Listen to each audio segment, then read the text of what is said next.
Welcome to Building Inclusive Digital Communities with Josh Hotzenpiller and Megan Martin. Discover how that human connection actually accelerates business objectives. Get ready to transform and grow.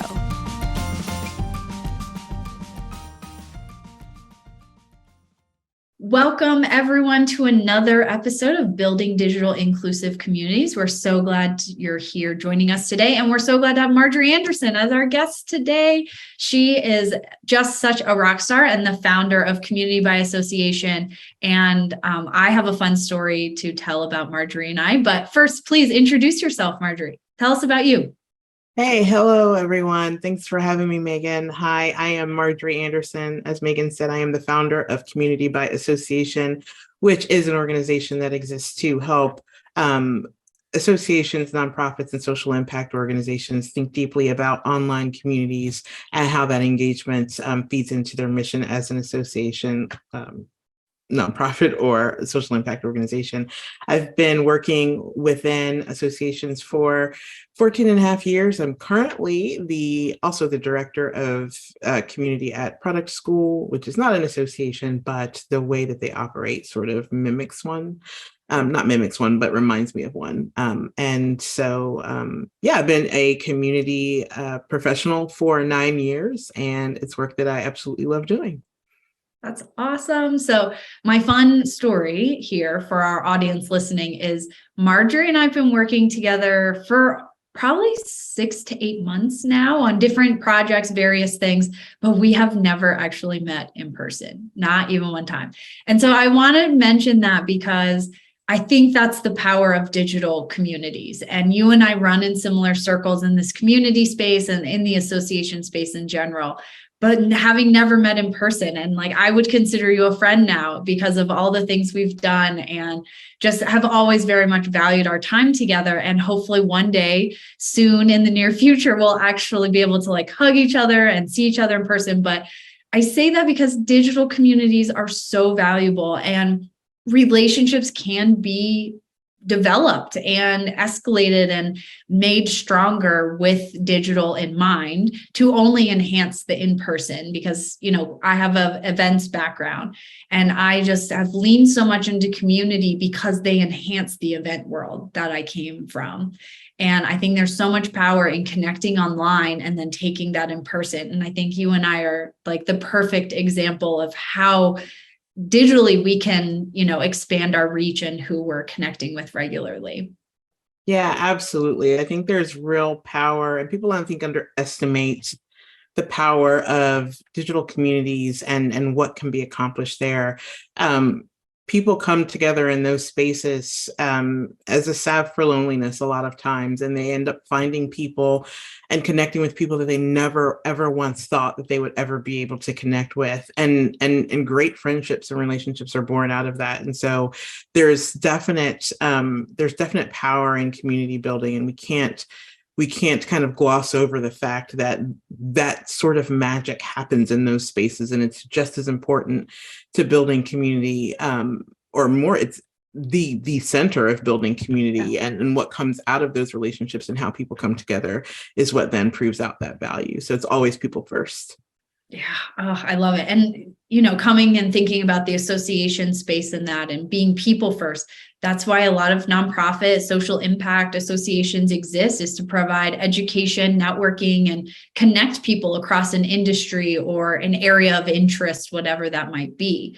So my first question for you when we're diving into this topic is, you mentioned growth strategy and organization mission when you were introducing yourself.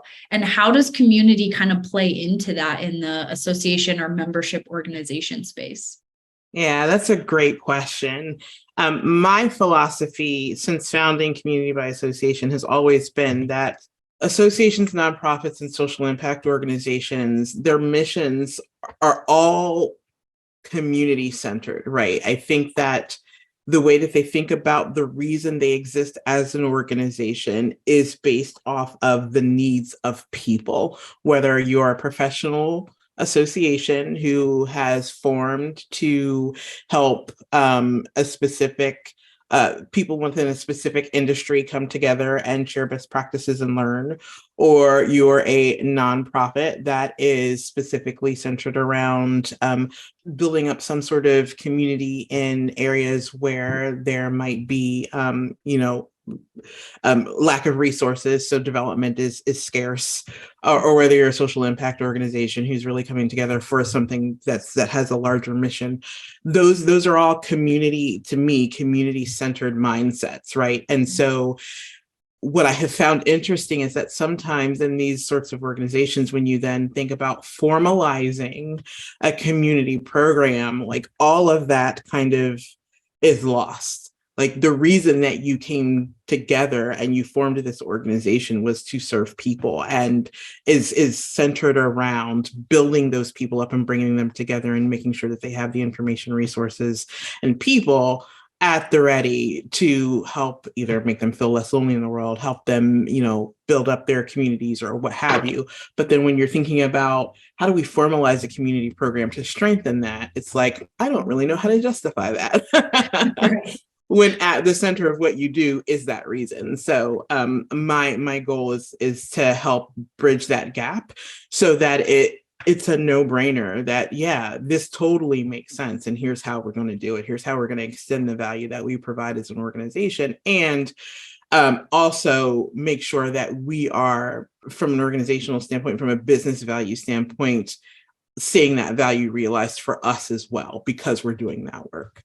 Absolutely. And I think we sometimes forget, and associations are kind of getting a bad rap with millennials and Gen Zs. Like, they don't really understand the point of them. Why would I be a part of it when I can just get the education from YouTube or wherever, TikTok these days? I mean, I learned so much from there, but I would never replace my membership for some of the organizations I'm a part of because of that community factor. So I think you make a great point, and organizations keep putting community and digital community on the back burner, even though it's like vital for them to accomplish their missions. And so it's been interesting watching the evolution of this come to be now, because I think during the pandemic, it shined a huge light on associations, and their memberships are declining because, to your point you just said, they're not showing the value. And so if I'm not connected with your organization or connected with other people who are members or part of that social impact group, why would I keep coming? Like, I have to have that human connection to it. And one of the taglines that Juno does in sort of our mission is, advancing the world for good through human connection, because at the end of the day, that's really what advances everything we're doing. So I love that is critical to the mission of these organizations, and they're sitting on potential that they don't even know. Exactly. And by not realizing that and tapping into it, then of course, it feels like it's hard to justify the investment. Sure. But at the end of the day, it's important to your business operations to make sure that is something that's central to how, just as important as your membership program, just as important as your volunteer engagement program, just as important as your chapter program. Think of chapters as your in-person communities. You Absolutely. Do the same sorts of things online. You would want to make sure that you are investing in those appropriately as well. So when you think about all of the other activities that you do as an organization, it's all central to community building. This is no different. Yeah, I totally agree. And thinking about community building a little bit further, and, DE&I and inclusion and diversity are quite a big topic these days. I think we've been kind of sweeping it under the rug for a long time, and really organizations starting to think about that now and think about how that plays into community strategy. And so when you think about inclusion and community, what does that mean for you? Yeah. So when I think about inclusion and community, one of the things that I think that organizations get stuck at is the diversity piece, right? So a lot of the times, especially if it's a global organization, you'll hear, oh, we're diverse by nature because we've got members from all over the world. But at the end of the day, really what you're thinking about is, do those folks have a voice, right? So when you're thinking about building community, in your community, are you ensuring that the programming that you have, whether it's webinars or virtual events, includes captions on the videos?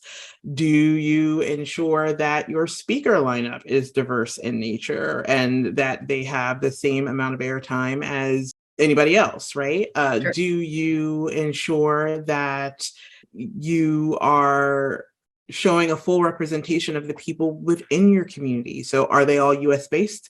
Is your program all US based if you're in the US? Are you ensuring that you're offering programming in other languages, right? So that is what inclusion kind of looks like, or examples of what inclusion looks like in online community spaces. I think one of the things that ends up happening is that we get so caught up in the quote unquote standard mode of operation for running an online community and what that looks like based off of what we hear everybody talking about, that we don't think specifically about what our community needs are and what our commitment might be to DE&I within those spaces. And so it's not just about whether or not you've got enough Black people who are speaking on a panel. It's not about whether or not you've got enough women. Yes, those things are important, but I think we tend to be very myopic in our view of what that looks like. And we forget about all of the other ways that DE&I shows up and inclusion shows up in those spaces, from folks who are neurodiverse to people who may have visual impairments or hearing impairments, to the representation of a global face, whether if you're a global organization, even down to the photos that you put within your online community. If you're showing a stock photo of people around a table collaborating, do all of those people look the same, or can I see myself in that stock photo, right?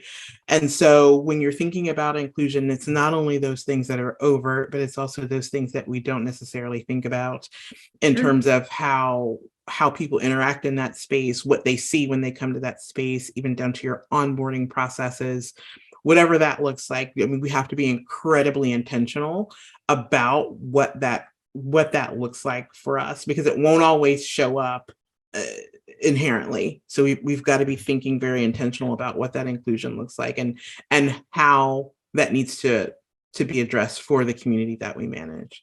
Absolutely. And I think it goes even further than that, is like how we deliver some of this opportunity or content that's out there. Some people learn differently. I have two people on our staff. One is very audio video focused. So anytime I need something from him, I'm sending a video. Here's the update.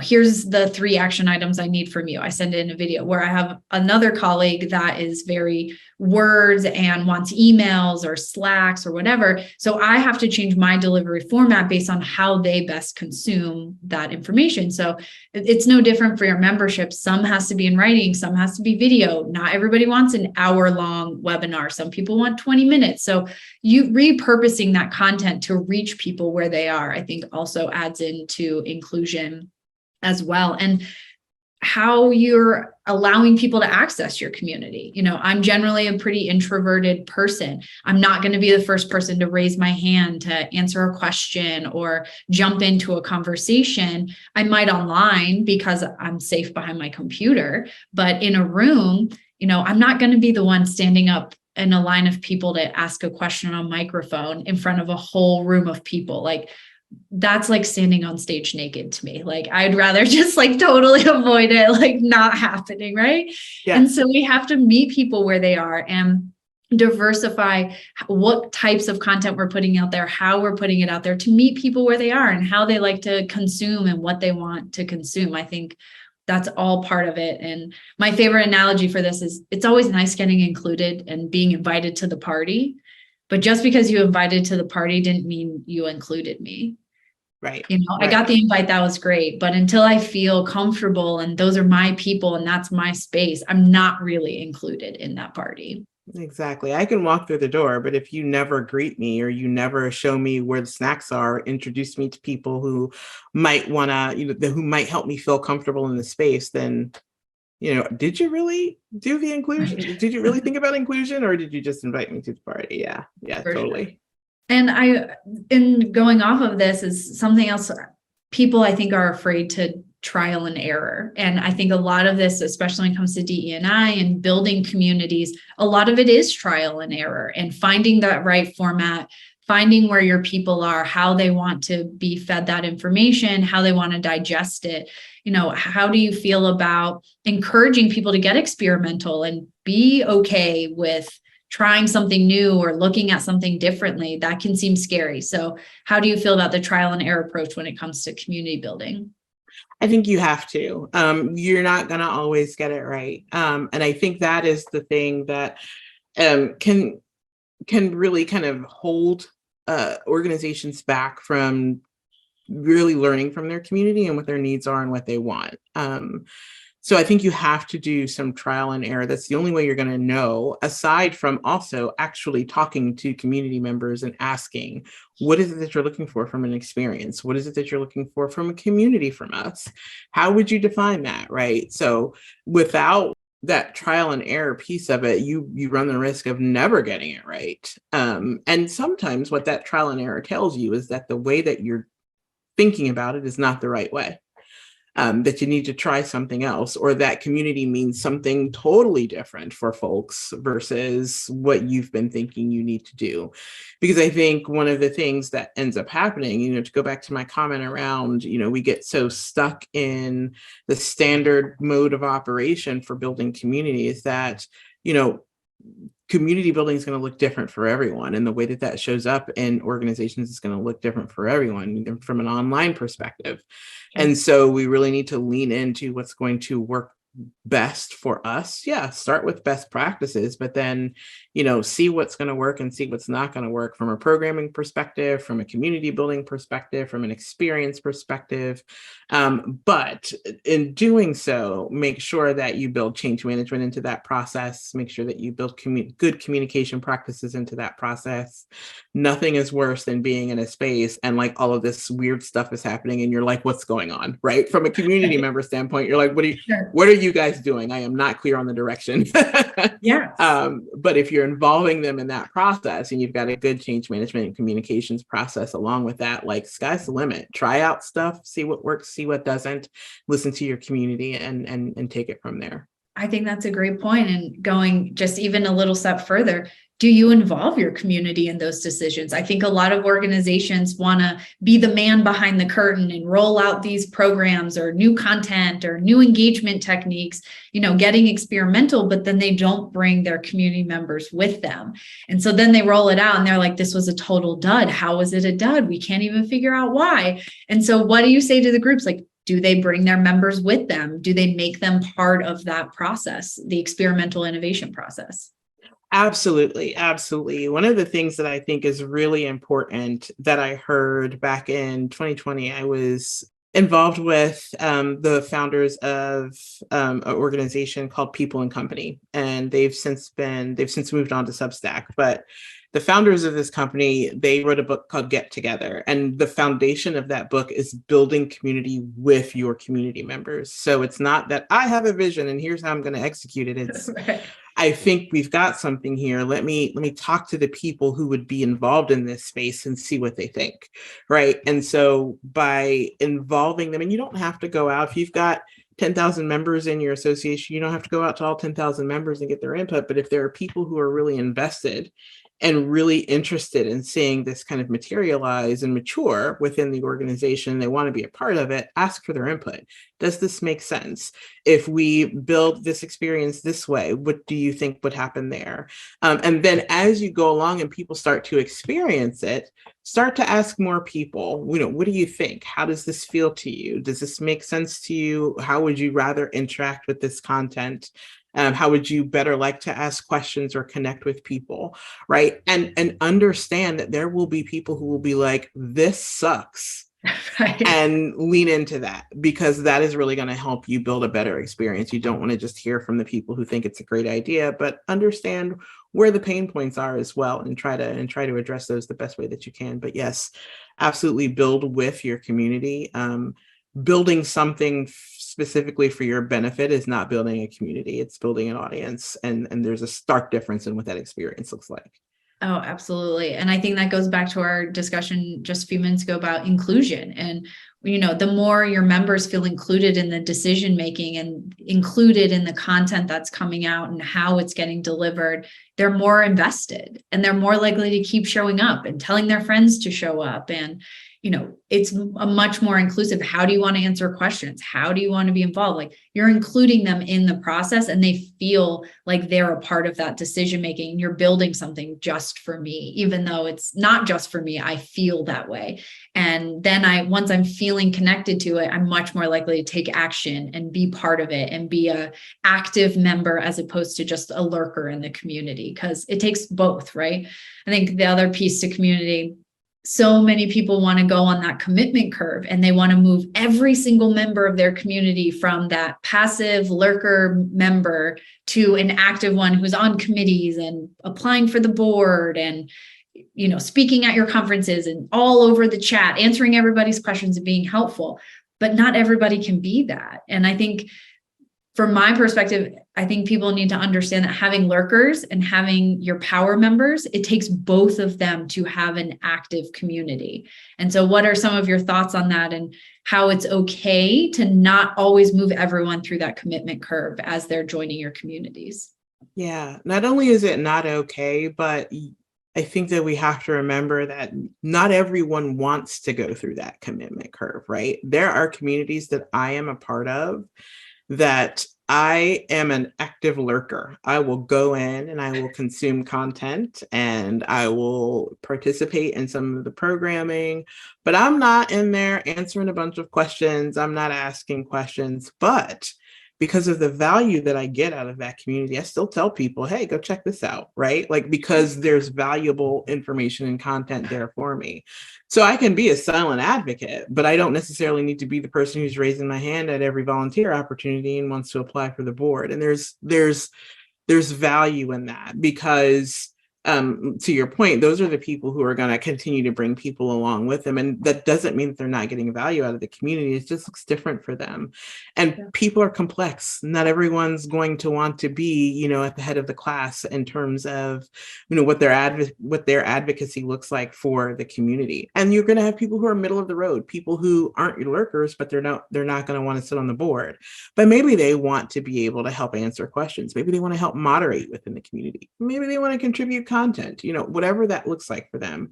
So making it easy and really understanding how to meet the needs of people along that curve, not just moving them from one part of that curve to the next, is key.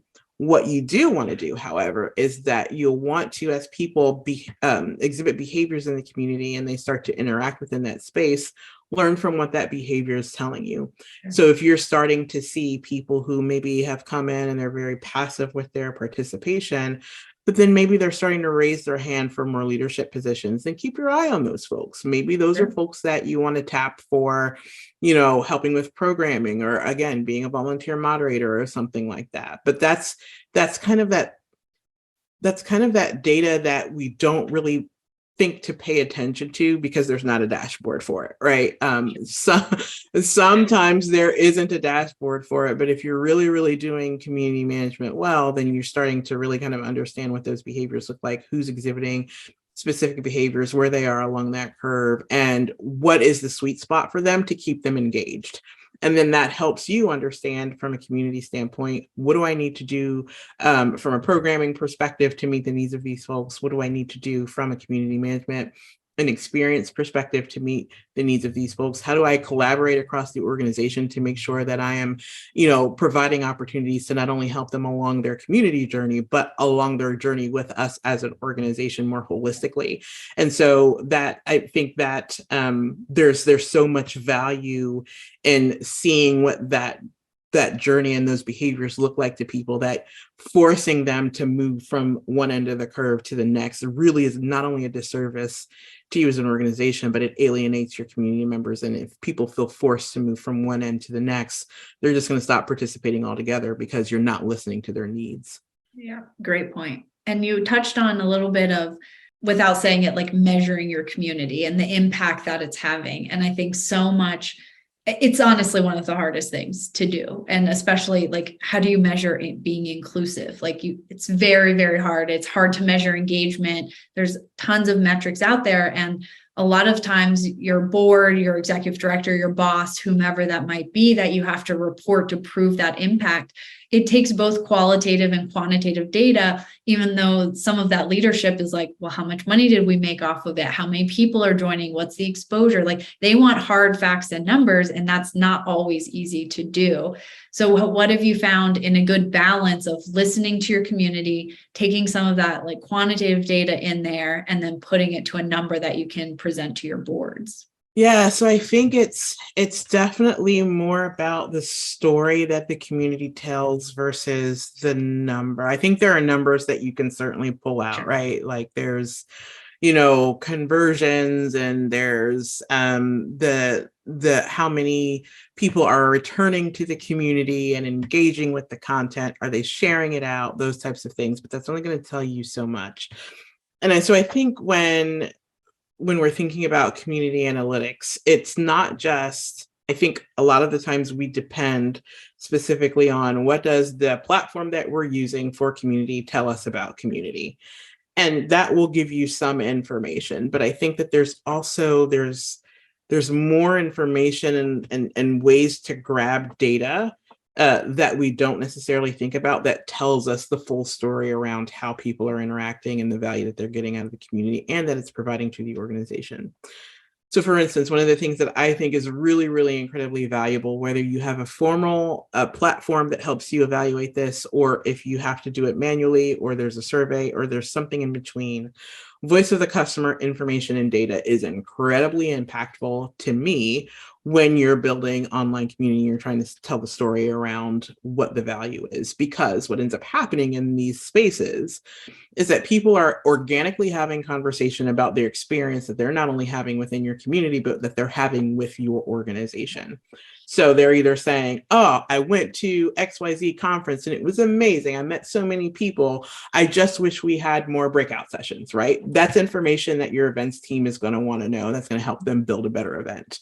They may say, I renewed my membership dues, but I don't really understand what value I'm getting out of my benefits. I wish it had X, Y, and Z. That's good information for your membership team to have. They may be saying, hey, here's what I am seeing in my part of the world around this particular thing.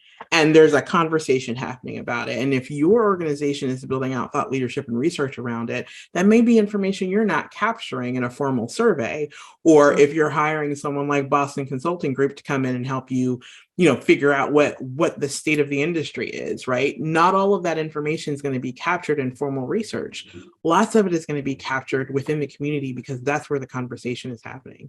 And if you're tuned into that information, it can help you not only tell a story, it can help you not only grab, the numbers that you need, but then it tells the story around people are really, maybe people are really enthralled with the new certification that we rolled out, but they're having trouble really understanding how to book their exam.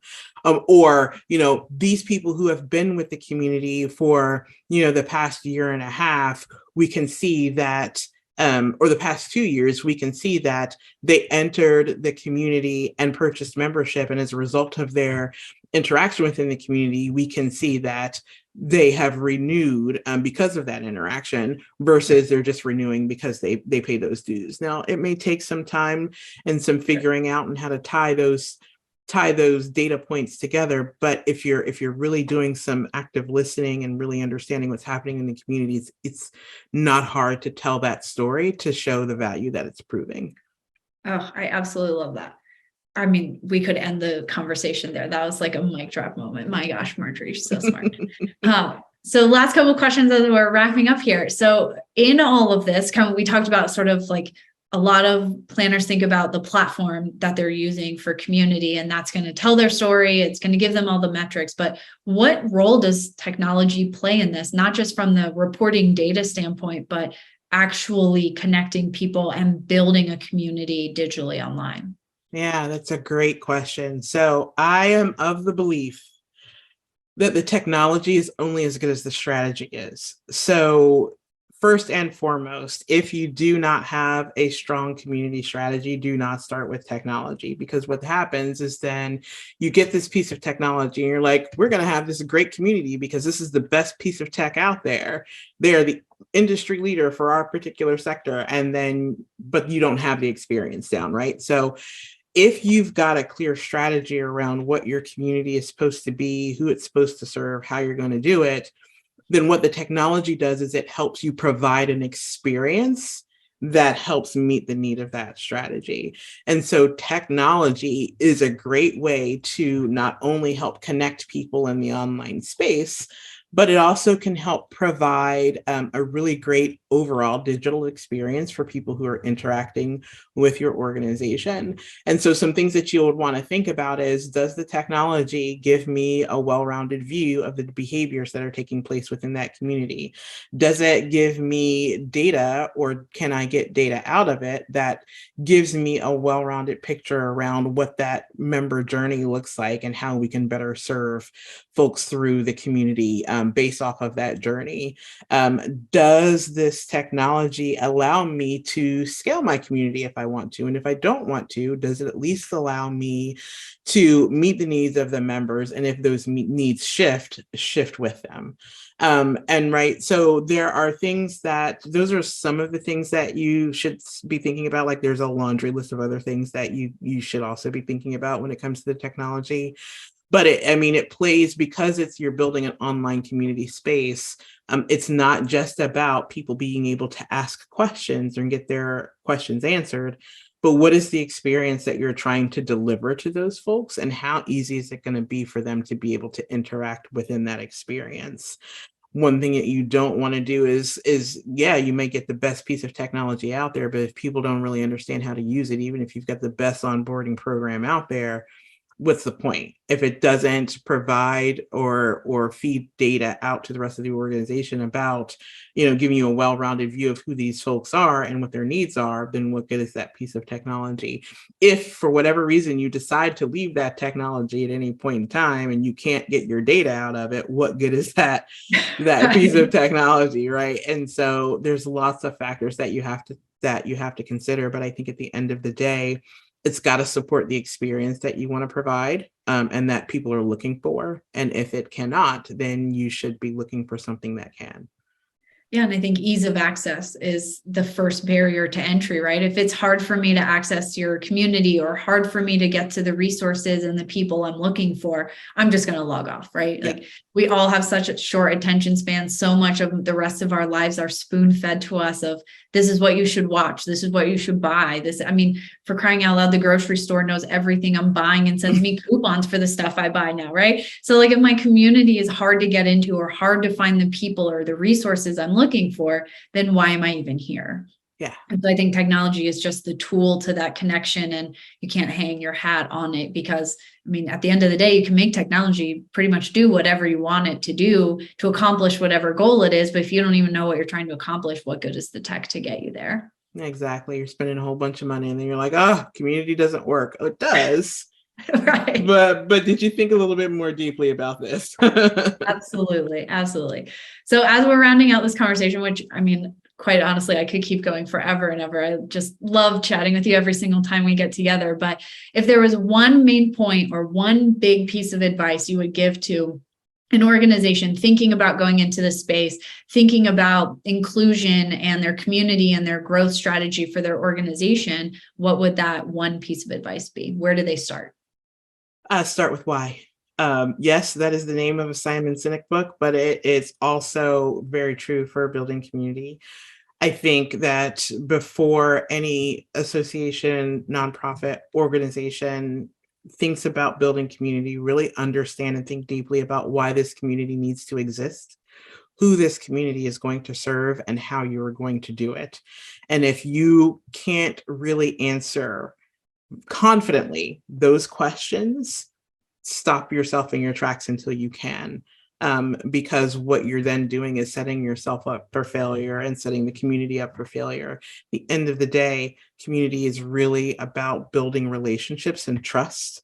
And if you get it wrong, you will fundamentally disrupt that relationship building and trust process with your members, which could then that can destroy their faith and their trust in you as an organization holistically. So make sure that you are solid on why that community needs to exist, who it's going to serve, and how you're going to do it before even thinking about bringing someone into the conversation to help you do that. And second piece of advice, if you're going to build, make sure you hire at least a community manager to help you get that done. If you can't hire someone, bring on a community consultant that can at least help get you set up for success, so that when you're ready to make that hire, you've got a great chance of having a successful program.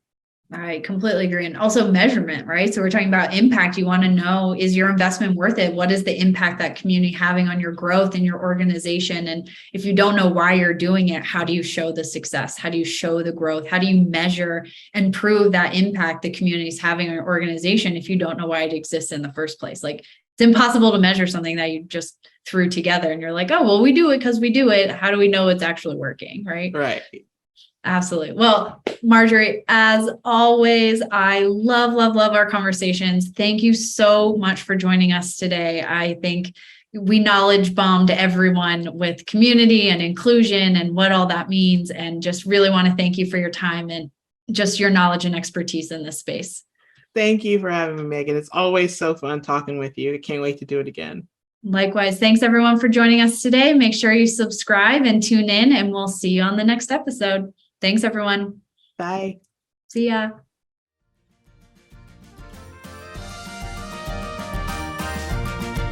Thank you for joining us. Let this story inspire you to the serious work needed to build an inclusive digital community that makes a difference for your network and your brand. For more conversations like this one, be sure to subscribe to the show at junolive.com/podcast. Don't forget to share this show with your network so we can all learn from each other how to build inclusive communities. We'll be talking more about this episode on LinkedIn, where you'll find us under Juno Live. See you on the next episode.